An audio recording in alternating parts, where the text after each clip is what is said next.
34வது அதிகாரம் அதனுடைய 29வது வசனத்தினுடைய கடைசி பகுதி, அவமானத்தை சுமப்பதும் இல்லை. இந்த வார்த்தை கேட்டுக்கொண்டிருக்கிற எனக்கு அன்பான தேவ பிள்ளைகளே, நீங்கள் இனி அவமானத்தை சுமப்பது இல்லை என்று வேதம் சொல்லப்பட்டிருக்கிறது. உங்க வாழ்க்கையிலே நீங்கள் எத்தனையோ அவமானங்களை சுமந்திருக்கலாம். எத்தனையோ அவமானங்கள் உங்களை பாரப்படுத்தி கொண்டிருக்கலாம், உங்களை ஒடுக்கி கொண்டிருக்கலாம், உங்களை வேதனைப்படுத்தி கொண்டிருக்கலாம், உங்களுடைய தலைக்கு மேலாக எழும்பி உங்களுடைய வாழ்க்கையை அழுத்தி கொண்டிருக்கலாம்.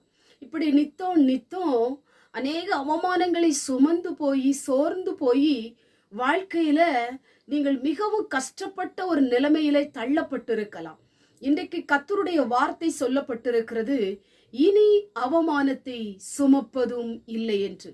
யாரெல்லாம் உங்களை அவமானப்படுத்தினார்களோ, யாரெல்லாம் உங்களை வேதனைப்படுத்தினார்களோ, யாரெல்லாம் உங்களை ஒடுக்கினார்களோ, அவர்களுக்கு முன்பாக கர்த்தர் உங்களை மேன்மையாய் வைக்க போகிறார். உங்களுடைய அவமானங்கள் எல்லாம் ஆசீர்வாதமாய் முடிய போகிறது. இன்னைக்கு வேலை ஸ்தலத்துல அவமானம், குடும்பத்துல அவமானம், இன்னைக்கு படிக்கிற இடத்துல அவமானம், இன்னும் நிறைய இடங்களில அவமானங்களை நீங்கள் சுமந்திருப்பீர்கள். இந்த அவமானம் இருதயத்துல நினைச்சு உங்களுடைய உள்ளமே உடைந்து போயிருக்கலாம். நெருங்கின நபர்கள், உங்களுடைய நண்பர்கள், உங்களை கூட இருக்கிறவர்கள் உங்களை அவமானப்படுத்தி இருக்கலாம். அவமானத்தினால் தலைகுனிந்து போய் வெட்கப்பட்டு நீங்கள் இருக்கலாம். வெளியே சொல்ல முடியாத அவமானங்கள் உங்களுடைய வாழ்க்கையை உடைத்து வேதனைப்படுத்தி கொண்டிருக்கலாம். இந்த நாளிலும் கூட ஆண்டவர் சொல்றாரு, உடைய அவமானத்தை எல்லாம் நான் ஆசீர்வாதமாய் மாற்ற போகிறேன்.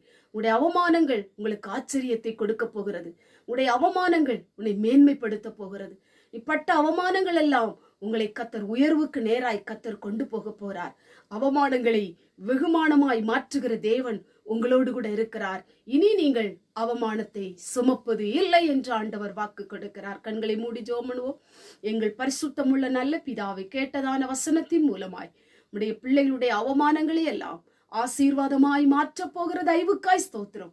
அவமானத்தினாலே ஆண்டவருடைய பிள்ளைகள் எத்தனை கண்ணீர் வடித்திருப்பாங்கப்பா. ஆண்டவர் வெளியே சொல்ல முடியாத அவமானங்கள், இருதயத்திலே வைத்து அழுது புலம்பிக் கொண்டிருக்கிற அவமானங்களை எல்லாம் இன்றைக்கு ஆசீர்வாதமாய் மாற்றி கொடுக்க போகிற தயவுக்காய் ஸ்தோத்திரம். இந்த வார்த்தை கேட்டுக்கொண்டிருக்கிற ஒவ்வொருடைய அவமானங்களும் ஆசீர்வாதமாய் மாறட்டும். இயேசுவின் மூலம் செபிக்கிறோம் பிதாவே, ஆமென்.